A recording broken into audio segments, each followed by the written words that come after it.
Hello and welcome to the third and final webcast of Growing Old Around the Globe, a MOOC on Coursera brought to you by the University of Pennsylvania School of Nursing. I'm Sarah Kagan. Sitting next to me is Ann Shoemaker.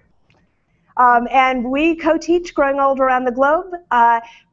What you might not know if you're sitting there listening to our webcast live, and we hope you are, is that you're now one of 9,000 people around the globe, and that is 30% from North America, but also 30% from low and middle income nations. So we're very pleased to have such great global representation, and we are seeing this webcast as sort of our final flourish for the 6 weeks that have been Growing Old Around the Globe.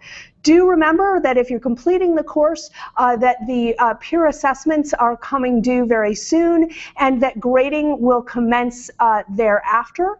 You'll be hearing from us on email about all of the logistics of completing the MOOC if you sort of committed to finish it. But as Ann and I have said many, many times, completion is all about what your goals are, and that may not be that may not be achieving a statement of accomplishment. It may be finding ideas for a local solution around an aging issue where you live in the world. We also wanted to let you know that we are working with Coursera directly to sort of amend the extra credit assignment and make sure that you get the extra credit points if you're one of the 60 or so people who submitted essays or videos. And we are very excited. We have 3 video perspectives. And do you want to tell everybody just a little bit more about them? Sure. We had in the Week 6 forum a big thanks to Sunanda S. for posting 3 interviews. One with June, her neighbor, a retired doctor, and who has a husband who's entering dementia, and who's also a doctor and a World War II veteran. So that's a great video perspective. Also, her neighbors, Rosemary and Joe, who she described as a couple with a mission to be happy and active, and who are most importantly helpful to their neighbors. And her daughter, Oisin, a young adult with her views on aging. So we're actually going to pull them out of the forum and put them on our video perspectives tab to share with everyone. Please go and check them out. And if we see any other video perspectives through regrading of the extra credit assignments, we'll be posting them to video perspectives too. Please feel free to continue creating these interviews, posting your own opinions on YouTube, and then you can always continue to tweet us. We'll be keeping our Twitter account active for at least through the summer, and also you can feel free to connect with others or us through our Facebook page, even as the course comes to an end. We love to keep in touch and see how things that you've learned throughout the course affect your life in the months following. Absolutely. And we will, again, keep social media open, even though the course page will be deactivated. And remember that the YouTube videos, both the archived webcasts and the video perspectives, are available on YouTube. And we'll be sure to post that link on Facebook and to tweet it as well. So with that, as background for today, as we're coming to a close, you'll remember that the theme of Week 6 is really to think tangibly about what aging societies, communities, and groups within communities can do to rethink life in an aging society, to make improvements, and to engage in an innovation that is meaningful for individuals and for families and other groups of people within our immediate communities, with the thought that that makes our societies stronger and better as we age. And with that theme in mind, Ann and I thought that it would be very exciting to have one of the founders of an incredibly exciting innovation called Aging 2.0 join us. So I'm going to hand it over to Anne to introduce our guest for today's webcast. Katie Fike is a PhD prepared gerontologist, strategy consultant, former investment banker, systems engineer, and blogger from the Tech Savvy Daughter. Katie is passionate about bridging the gap between traditional aging organizations and the startup investor community. She's on the board of directors of the American Society on Aging and the Family Caregiver Alliance and a featured senior care expert on caring.com. Katie, a sought-after speaker on topics related to technology and innovation for older adults, has taken the stage at conferences such as South by Southwest, Consumer Electronics Show, Boomer Venture Summit, What's Next, Age Tech West, and the Pacific Coast Builders Conference. Katie has also been featured in the national media, including the Huffington Post, Business Week, Forbes, TechCrunch, and Bloomberg TV. Welcome, Katie. Thank you for joining us. Thank you so much. Thanks for having me. And perhaps a good place to start is for you just to tell us a little bit more about how you got interested in aging and how you've reached this point in your career. Sure. Yeah, so my path has been a little bit non-traditional, but I think that's kind of sometimes where the best stuff happens, is when you can kind of pick up interesting pieces of different industries and try to bring them together. I really believe that in the world we live in now, it takes interdisciplinary teams to solve some of the bigger challenges. So I'm glad to have my own little pieces of interdisciplinariness in my own career. I was an engineer in undergrad, studied systems engineering, and then went to Lehman Brothers right after school and did investment banking and corporate strategy. And so that was heading off on a very different kind of career path initially. I was working for Lehman Brothers on the morning of September 11th and working in the World Financial Center. And so when the North Tower fell, it hit the building that I was working in that morning. And, you know, that makes you ask yourself what you want to do with your life and what's important. And, you know, I wasn't sure exactly, but I knew that I had been staying up doing spreadsheets until 2 in the morning for about the past, you know, many weeks before that morning. And I knew that that wasn't what I was here to do. And so I started thinking more broadly about the impact I wanted to have. And aging had always been a personal interest of mine, and I have older parents, and they love when I say that. I have considerably older parents and older grandparents, and in fact, on my dad's side, his parents were born in 1886 and 1896. And so my family kind of had 3 generations, where some could have 6 if they were, having lots of kids at young ages. And so, but I didn't think of it as a career. You know, I thought I was supposed to be a good daughter and a good granddaughter.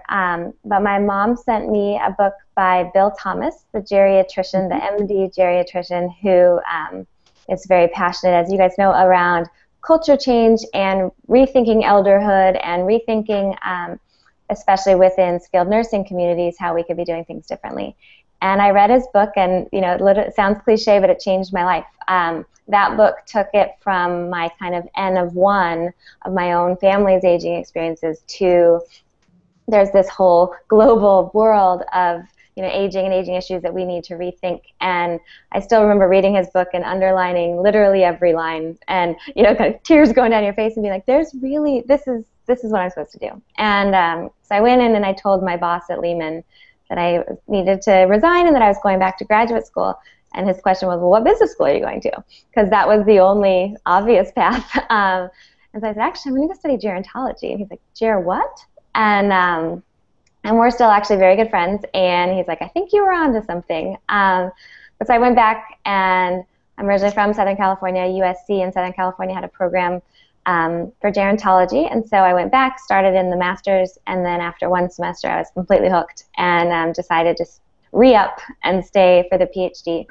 But then to kind of wrap it up, the one thing I realized there was then I got to this aging side, and suddenly I felt so far from this world I'd come from around business and technology. And I felt that a lot of the issues we talk about in class, I felt like some of the solutions that could potentially help weren't kind of being discussed. We were a little bit more still using the levers of just nonprofits or government, and that's part of the solutions, but I felt like we needed to bring in technology and aging and business and some for-profit, nonprofit thinking to really address it. And so after grad school, I worked at a startup myself and then did some consulting, and about 2 years ago started Aging 2.0, really with the goal of bringing these two worlds together, because I felt that my gerontologist colleagues and friends went to this set of conferences, and my friends who were thinking about startups and technology went to this set, and we wanted to bring them together. So that was kind of the initial piece, and then I'd say the other key piece around Aging 2.0 is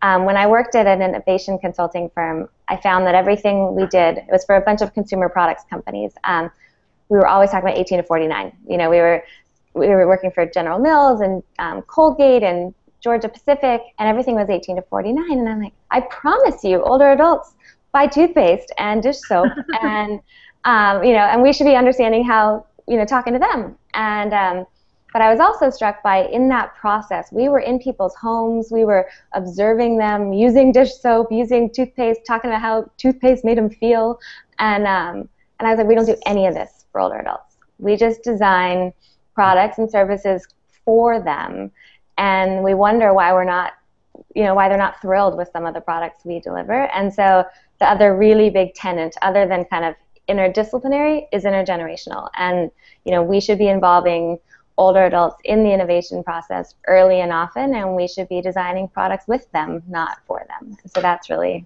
kind of where we are from kind of an ethos perspective for Aging 2.0.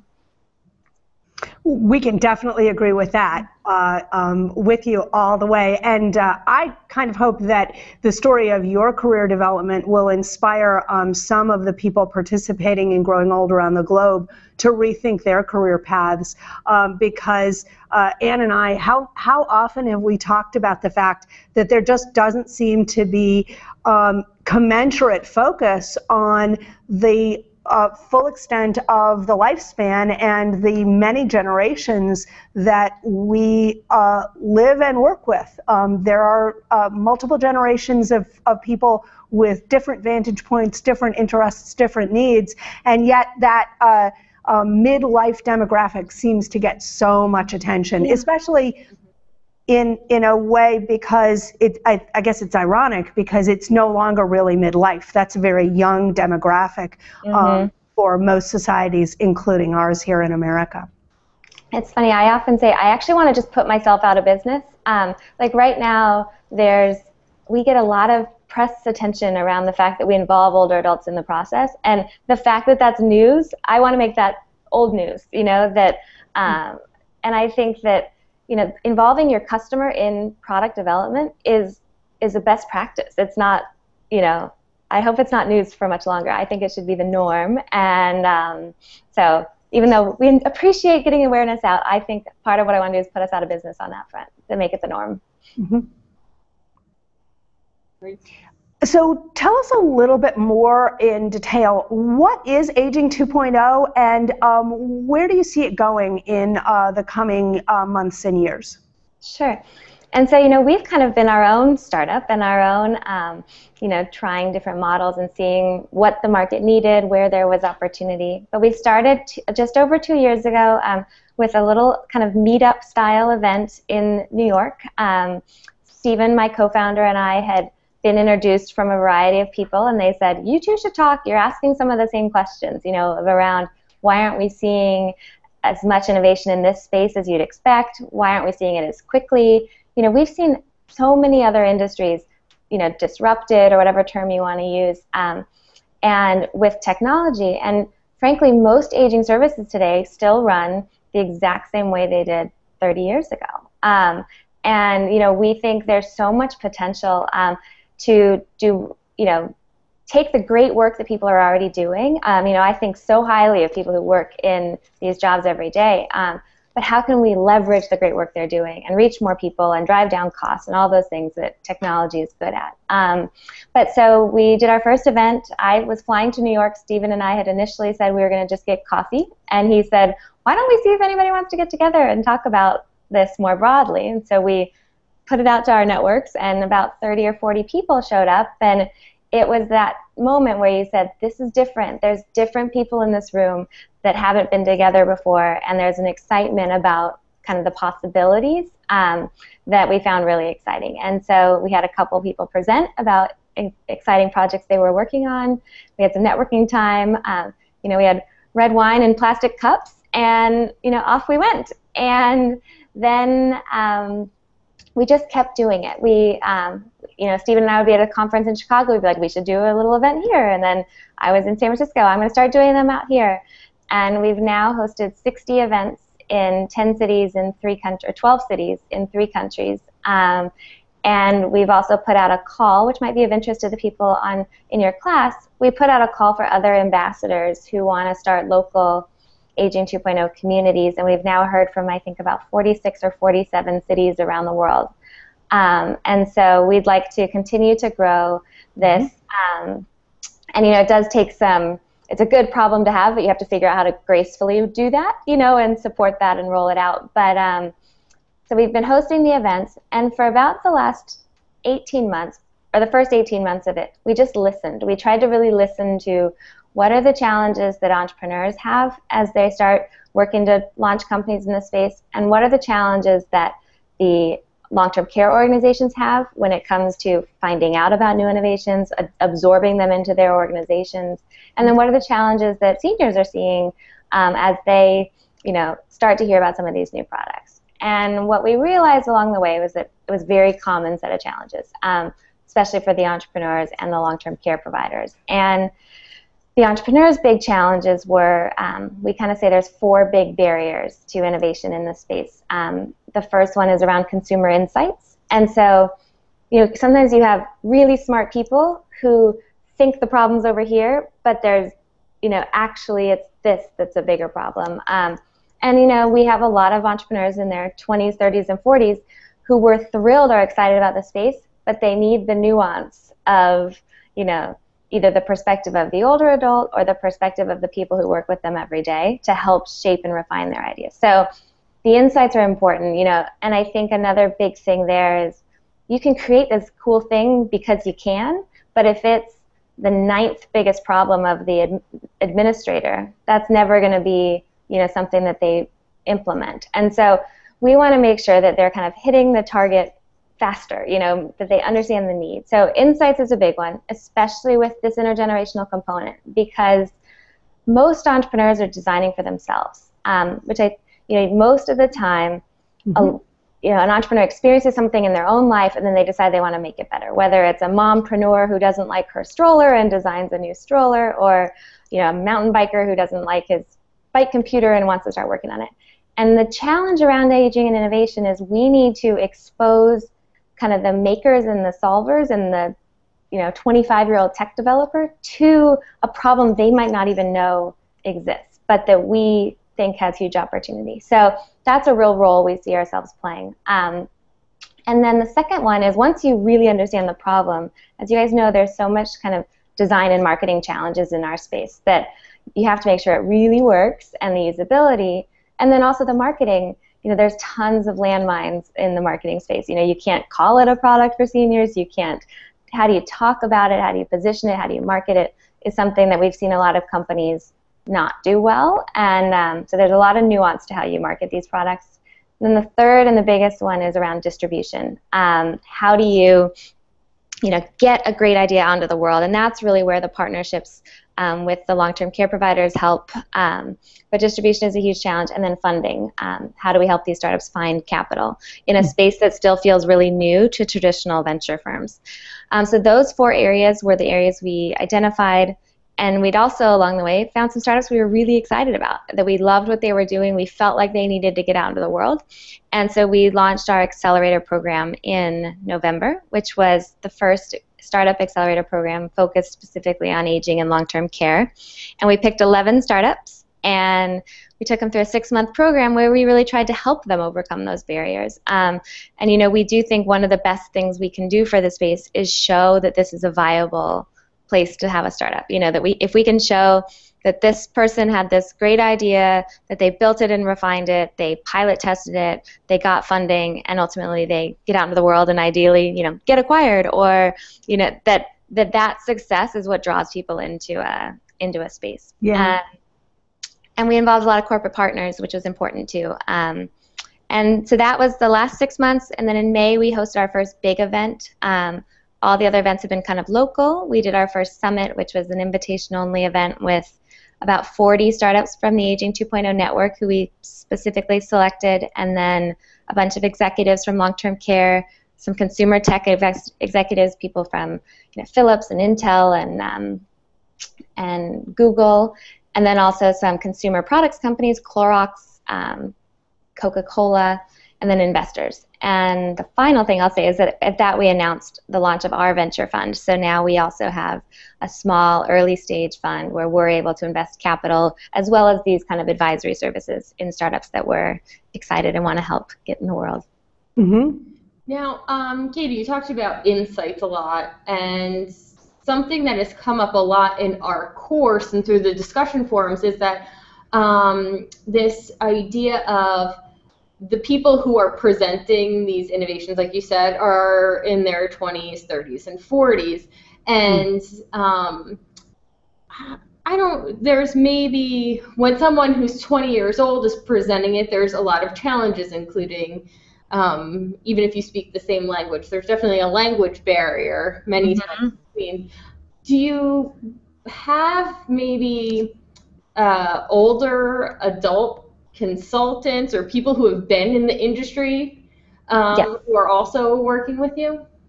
We do, and I think that is such a critical piece. And so we do focus groups. We get our startups having focus groups with older adults, which is something we want to make as easy as possible. Our society often hides our elders. You don't see them. It's surprisingly hard for entrepreneurs to find people to beta test with and do focus groups with, which you wouldn't imagine. But unfortunately, it's easier for them to turn to their 25-year-old buddy and say, does this user interface look good to you? And that's not enough user testing, And so we partner with a bunch of long-term care organizations as well as villages and, people that represent the aging and community perspective as well, and try to make sure that we can do lots of focus groups. So that's one piece. We have a growing consumer panel. And we also like to have our startups present at aging assisted living communities. And so a lot of our events, we host them at assisted living communities. And, it's not always the best, but if they say a word that makes the seniors cringe, I want the seniors to tell them. They have to practice it in front of their audience. We took 13 startups to a successful aging celebration put on by the Palo Alto Medical Foundation that had 600 seniors there. And, practicing describing what you do to an 85-year-old should be part of what they do. And if you can't describe it in a way that doesn't offend them or confuse them, you have a lot of work still to do. So those are both pieces of what we do. Two other ways we are involving older adults more is this concept of a chief elder executive. I think every startup working in this space, it is just good business to have the same way we should have, racial diversity and gender diversity, and we should have age diversity in our teams, particularly so if you're designing for this market. Starbucks recently, a couple of years ago, put a 29-year-old woman on their board because that's a huge part of their customer segment, and if you only have a bunch of men in your 60s on the Starbucks board, you might miss a thing or two. And I think the same thing applies here. So we are pairing our teams with older adults who want to get involved in more of a advisory mentor role or as paid employees. And then the final one is around investors. This is early, but I think there's a lot of potential angel investors who themselves are 60 plus or 65 plus, wherever we decide to set the number, which is always a touchy subject. But I would like to kind of bring in more what we're calling encore angels of older angel investors who are interested in investing in these companies, both financially and ideally also in advisory roles. And I like the idea that that it becomes this great opportunity to invest, and that it's only available to people over 65. Because I don't think there's enough things in our society where people are like, I can't wait until I'm 65, or the 65-year-olds get all the good stuff. So we'd like to make it such that it's a exciting investment opportunity that's only available to people who get the consumer. That sounds like terrific strategy. In a way, it's really about crushing some of the cultural stereotypes by literally sort of turning things on their heads and flipping around normal or so-called normal relationships. And that's something that we've heard from a number of participants in Old Globe who are perhaps approaching what they thought was retirement age and are now rethinking that old chestnut of retirement. And your idea of really saying, well, you can't do this wonderful thing until you've reached a certain age becomes a way to create, I think, cachet around what it is to age in our society and to, frankly, overcome some of the negative ideas that are associated with being older or aging in general. And I really think this intergenerational team piece is so critical. If there's people in the class who themselves are thinking about being an entrepreneur, maybe as part of retirement, it doesn't have to be that you form it with your peers. Like, also think about, I have this idea, which I really understand the need, but I don't know how to develop Ruby on Rails mobile apps, and meanwhile, there's mobile app developers out there who are dying to be pointed at a really meaningful problem. And so, the more we can join those two groups together. And the final thing that we have found is in these focus groups, and when we involve older adults in the process, it's such a win-win on both sides. The entrepreneurs obviously learn a lot, but what we're finding is, I think, to your point about switching cultural norms, we went to a senior community here, a CCRC, and brought 3 startup teams, had about 30 older adults, rotated through and did a bunch of focus groups. And what I loved about the room is they were the ones in control. That it was the older adults in the room who we were there listening to, and we needed them. We didn't do a cookies, come hang out with the older adults, they're lonely model. We did, we need your wisdom, you're helping us build things for the future. And their response was so tangible. They said things like, as you get older, sometimes it's easy to feel invisible. Today I felt needed.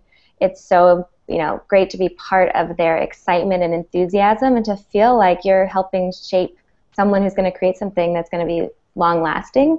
Taps right into all that we know about generativity and, that stage of psychology in life. And so it feels so untapped to me and so obvious that we should be doing this so much more. So we're working with some of the long-term care providers to really build this into their programming, build this into what is happening on an ongoing basis. I know I'd rather move in somewhere that had, a bunch of entrepreneurs coming through all the time and, younger people asking me for my opinion.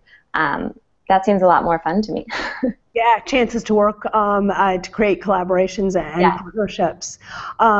So we're now about halfway through the webcast, and I'm wondering whether we've got any questions being submitted through the discussion forum or Twitter for Katie. We do have one from Prajosh Balakrishnan, and they're asking about innovations with technology to assist in daily living. They believe are available in plenty. However, just as you're saying, they're not always practical. But he wants to know, are there any statistics available to qualify the ones that are most preferred by the aged, and basically to have a more balanced list which takes into consideration cost and utility? That's a huge issue, I think, around awareness. So often there's great products out there that people don't even know exist, and part of it is because a lot of these are a new category altogether. I think pretty much the only product people really know about, it feels like, are some of the mobility devices, walkers, and then the emergency response, the traditional PERS. And so people don't even know where to start even Googling, for a product. So AARP has thought about doing some almost like credentialing of products.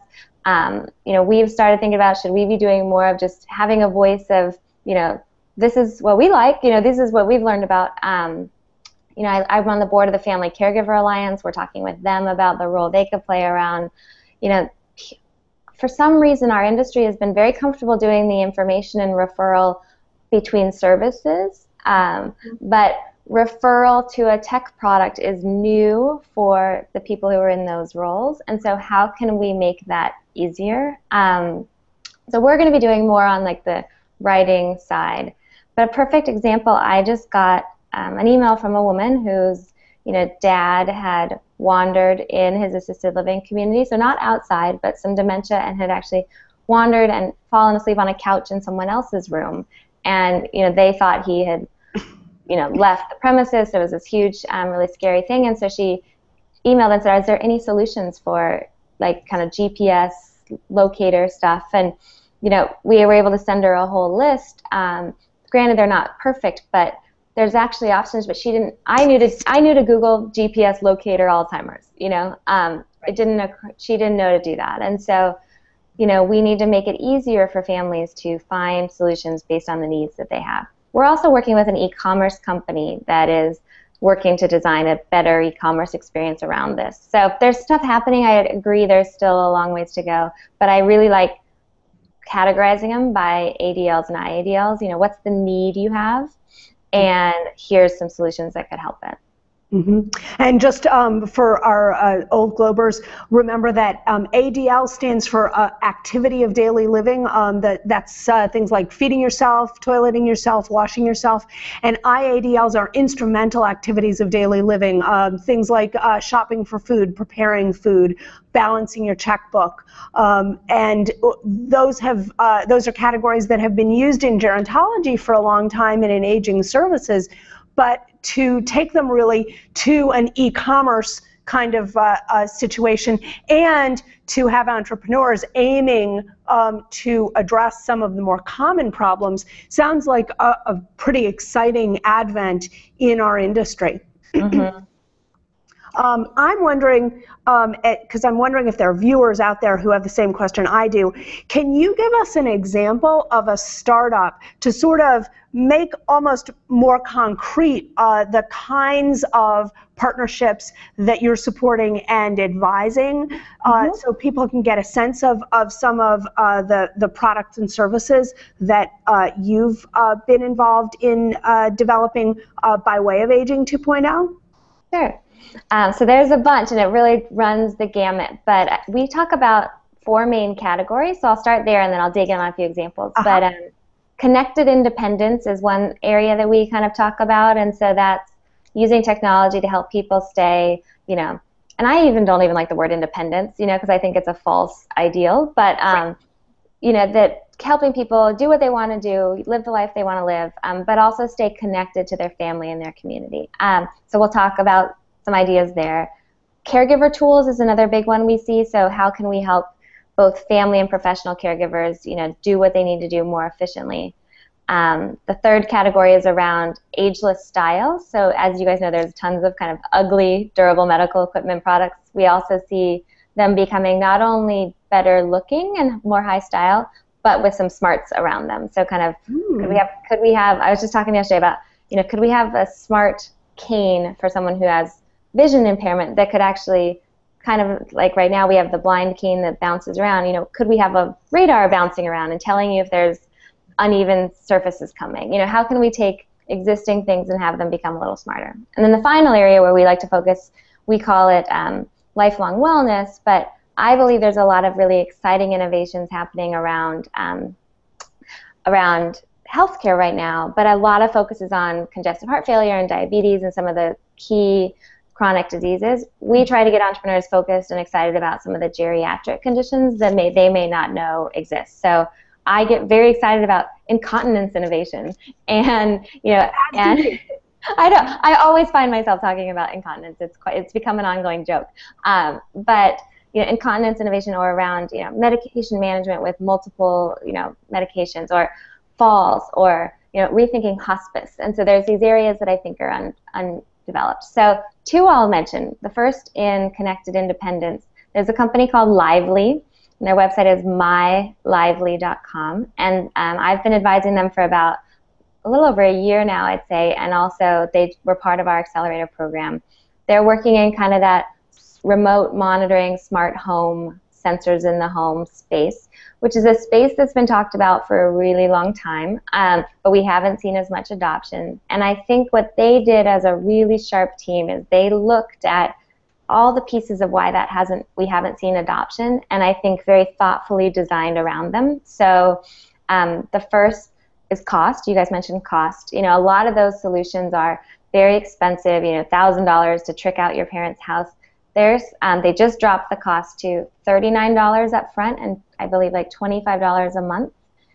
So much lower price point. Then there's the technology issue.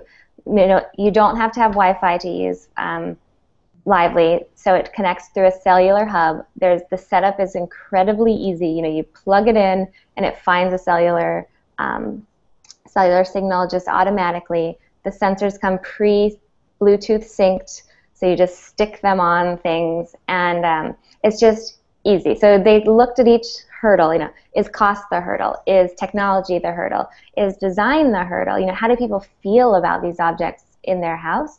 So they have one of the co-founders is former Apple. It's this beautiful white hub. It's, you know, elegant. It doesn't scream institutional. It doesn't scream, you know, military surveillance. It's very friendly and approachable. And then they also complemented it with something they call the Livelygram, which is a physical mailer. Because their whole idea was, okay, if the senior is sharing information about their daily activities, so these sensors go on, you know, things you use as part of your daily routine, whether it's, you know, your refrigerator door or your coffee pot, things that you use regularly, and you kind of your family can know if you get out of routine. And so they thought, okay, the senior's sharing some information about their daily activities. It needs to be a two-way street. The family needs to share some of their information. And so they made it so that the family can upload pictures about their week, and it gets physically mailed in this darling little kind of update of what the family's been up to that week. And so different modes of sharing, but this idea of reciprocity of sharing and keeping the family more connected, not less. And actually, I use this with my own dad, so one of the things I try to do is you know, beta test things as well and see what it feels like as a family to use this technology. And so my dad's 80, lives in Southern California. I'm in Northern California, and we put the sensors around his house. And my mom still lives there, but she travels a lot, and so when she's gone are the times that I'm much more tuned into looking at my app and seeing if things are going as I'd expected. But what we didn't expect, and I think, Anne, this gets to your point about, or the question around awareness of these products and how do families know, I think we need to tell the story of, like, what does it feel like as a family to use these technologies? And what I didn't expect is we put one on a cabinet where my dad keeps his coffee grounds, so he opens it every morning.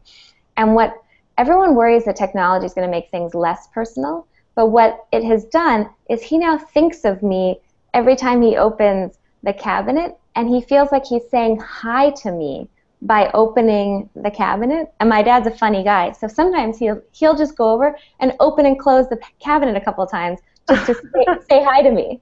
So it's this interesting, I think, experience of, rather than technology making us feel, you know, less connected, or now that I have this, I'm not going to visit my dad, or, you know, some of these concerns that people have. Instead, it's this new form of communication, and took something that was impersonal and now has made it a way that he feels like we're more in touch. So Lively's been a really fun one to work with and watch them. You know, it's still hard for even like the companies that are, you know, doing everything right. It's still a new industry, but they're getting some nice, you know, traction, and it's fun to watch them work with it. And they are a great marketing team. The way they talk about this is really different than how others have. So that's on one end. And then maybe in the other end, when I mentioned incontinence and how I get so excited about incontinence innovation, I think this also tells an interesting story where there's a startup in New York called Pixie Scientific, Pixie, and I saw them launch, and they launched a smart diaper for babies. And it was these parents who wanted more data about their baby, and, you know, are they hydrated? Did they get an infection? You know, are we feeding them enough? How often are we changing? All those things that new parents have to keep track of. And so they launched it, and this is so common of our space in that that's the world they knew. They had a baby, so they could make technology, and that was the problem they knew to solve. So I called him, because I'm strange, and I called him. I said, did you know there's a huge opportunity in, for older adults and incontinence, and that if we knew more about if someone was dehydrated, especially, as you guys know, with cognitive impairment, oftentimes we find out much too late that someone's been dehydrated. Mm-hmm. Same thing with urinary tract infections. If we could know earlier that someone is signals of dehydration or has an infection, or even just that they're wet and need to be changed, that we can change the way we deliver care and services. And so I think that's a great example of the technology existed over here. The entrepreneur initially thought baby because that was the world they knew, but then you bring it into this space and we can really change huge implications about the way we care for people with more data and more discretion, more information. And so that's one that I get very excited about. And maybe a final one, since someone mentioned ADLs, another one we really like, because we like also thinking about design and how can technology kind of hide into the background. It doesn't have to feel super techy. And there's an entrepreneur who is his PhD work out of Michigan, I believe, and he designed a product called Lift Labs, and it's to help negate against essential tremor and Parkinson's tremor.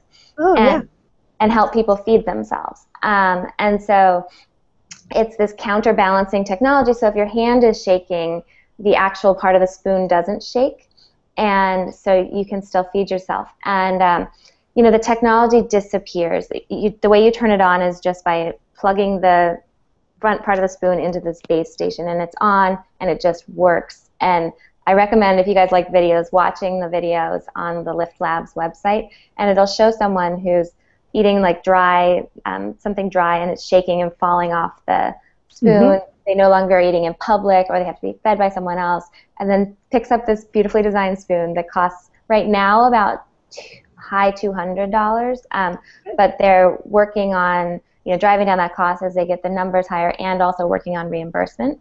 But suddenly you see someone feed themselves, and it's just through design and technology to extend independence. Those types of innovations to me are the kind I want to, I want those to get out into the world yesterday.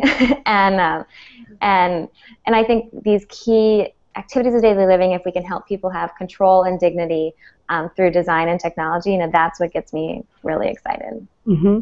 And those are three very exciting products. So what we'll do is just to give our Old Globe participants a sense of things, we'll put those websites on our course page so that people can really get a sense of what we're talking about when we're talking about entrepreneurial partnership, venture capital partnership, and older community partnership, because what you've illustrated for me is how invested you are as a community of thinkers and doers to cross generational divides and to cross or combat stereotypes, to get products where they need to be, but also to help people be in the lives they want to be in, not the lives they're forced into, because that's also all that's available to them. Mm-hmm. And I love that you brought up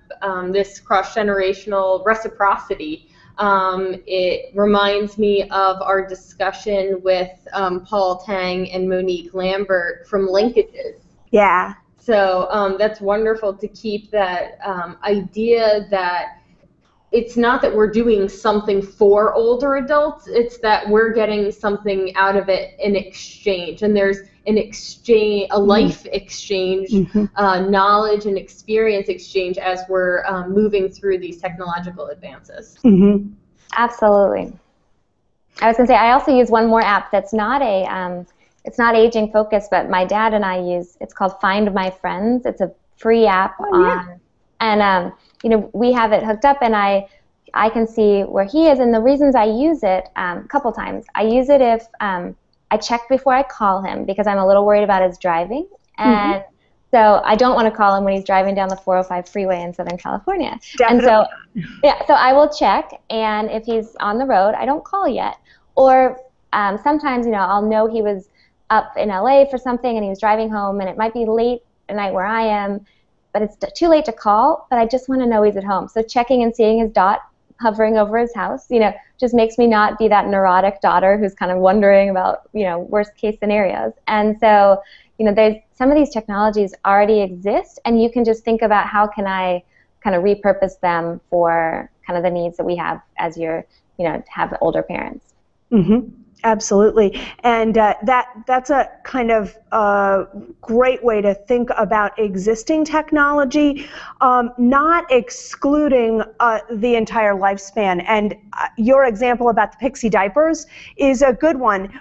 We have to, I think, find dialogue, conversation, ways of switching people's attention and focus so that they grow out of their experiences, as you did with this entrepreneur, looking at young children and diapers and saying, hey, wait a minute, there's a whole big world that you're missing. Mm-hmm. And you're missing a lot when you exclude that from your vantage point, because as Anne's pointing out, life is pretty poor if we don't have rich and robust relationships with a variety of people from all sorts of different backgrounds and different lives.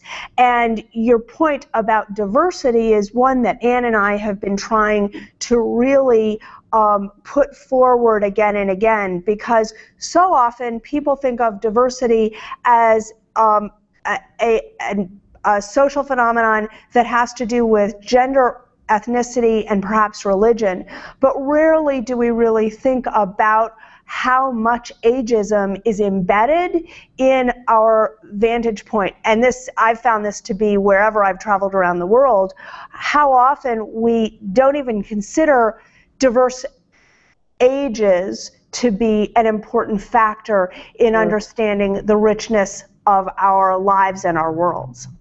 Totally. There's one video that you guys have probably seen. Have you seen the amazing video between the Brazilian students who are learning English and the seniors at a retirement community in the Midwest? I just posted it on our forum a week or two ago, and wanted people to discuss that. I mean, I won't lie, I had a little bit of an emotional reaction to that video. Oh my, I know, me too. Sorry, I'm plugging my computer in.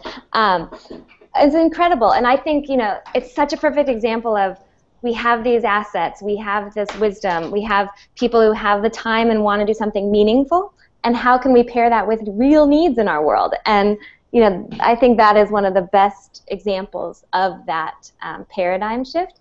And as Laura Carstensen says, the largest natural resource, the only growing natural resource we have in our world is the number of older adults we have, and so how can we harness that? And so yeah, I think I'm very optimistic about where this all is going, and I also think pure numbers help, and right now it's becoming increasingly good business to do this. I think it's a harder case when you're saying no, you should do it because you just should, versus you're being a not smart business person if you're not thinking about the needs of this market. And one of the things we say all the time is we think people should start designing for this market because it increases your total available market. And if you make something work for someone who might be a tech novice, who might have some sensory limitations, who might have some fine motor skill limitations, if it works for that person,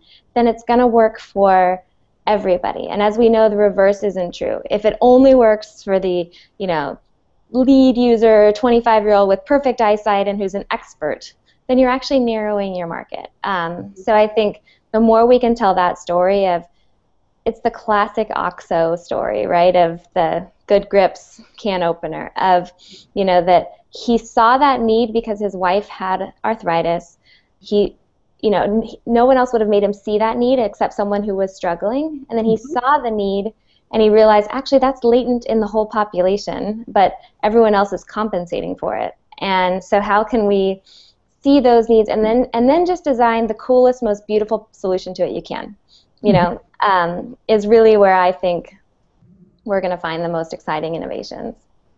Absolutely. I think that an exercise that almost everyone can engage in is to choose a day, a normal day for you, when you walk around your world. That's your workplace, your home, your neighborhood, all sorts of normal activities for you. Walk around, engage purposefully in a day where you say to yourself, what would happen if this was really built to include people of all ages and abilities? What would happen if this was a meeting place, a pathway, a workplace that was about including everyone, rather like the OXO Good Grips, because at least in the UK and North America, you can just go to almost any store and find a kitchen utensil that doesn't make your hand hurt when you use it, because you're no longer compensating as you have been. And I like to encourage people to do that for an entire day, so that you look at the sidewalks in your neighborhood, or the absence of sidewalks, because so many communities don't have sidewalks, where people of all ages and capacities and abilities can walk safely and easily, enjoying a clean, obstacle-free pathway that is leading them to a place they would wish to go. Mm-hmm. This is an opportunity for us all to sort of take a moment to re-envision our daily lives in a way that is about not just making everything age-friendly, but making everything person-friendly, life-friendly. Mm-hmm. Yeah. You know, you mentioned walking around. We're kicking off, and also your point about exposing new people to these problems. We just finished a design challenge with Stanford Center on Longevity last year, where we wanted student designers of any discipline thinking about solutions for people with cognitive impairment to remain as independent as possible. And we had submissions from 55 teams from across like 14 countries. We are just setting up the second one that's going to be focused on mobility, and it's going to start in September, and we'll have some kickoff stuff. And there's a $10,000 prize. And we're focused on personal mobility as well as mobility within the home and within the community. And one of the things we're really emphasizing is wanting people to do just that. You know, go out in the world and think about how this is already hard or would be hard if you had some mobility limitations. And we're actually going to work with a group of older adults down in Palo Alto prior to the kickoff, where we're going to essentially talk to them about design thinking and kind of get them thinking like designers and entrepreneurs, and then send them out for a week with a journal and have them think through in their own life, where are they seeing mobility challenges, and then we're going to use that as some of the inspiration to give the students for the next year, so that it, again, you know, the more we can have this come from the real experiences of older adults, and get older adults thinking like, you know, the innovators and the product originators, and then partner them with the person who can build it. You know, that's where I think we're going to see the most creative and thoughtful and sometimes the most simple innovations, but that really elegantly solve the problem. Right. That sounds like great synergy. That in some ways what you're almost doing is serving as a matchmaker and an entity that fosters kind of exciting thinking and exciting possibilities by just creating the right climate for exposure. And that may be one of the ways that our Old Globe participants can think about innovations in their own communities and their own societies around the world. Absolutely. I know we're coming very close to the end of our time, and I'm wondering whether, Anne, do we have other questions from Old Globe participants? We don't have new questions necessarily, but Prajosh did want to thank you for answering their question, and would like to keep the discussion going and maybe keep the discussion forum going. Since the course is coming to an end on Coursera, maybe we'll move it to Facebook. For a discussion, and if you wouldn't mind participating in that discussion, Katie, we'll keep and we'll put links to some of the companies and innovations and pose the question, what technological possibilities and avenues exist. Are you using right now that maybe aren't marketed necessarily for older adults, but you found helpful in your life when caregiving or as an older adult? I think that'd be a great discussion. Yeah, that sounds like a great focus, and we have found, because we taught Growing Old Around the Globe a year ago, and then offered it again a second time, and we have grown in enrollment. What we've learned is that social media, primarily Twitter and Facebook, LinkedIn hasn't worked as well, but Twitter and Facebook seem to be good means to create the connection, and we have a link now with the Palo Alto Medical Foundation, as you do.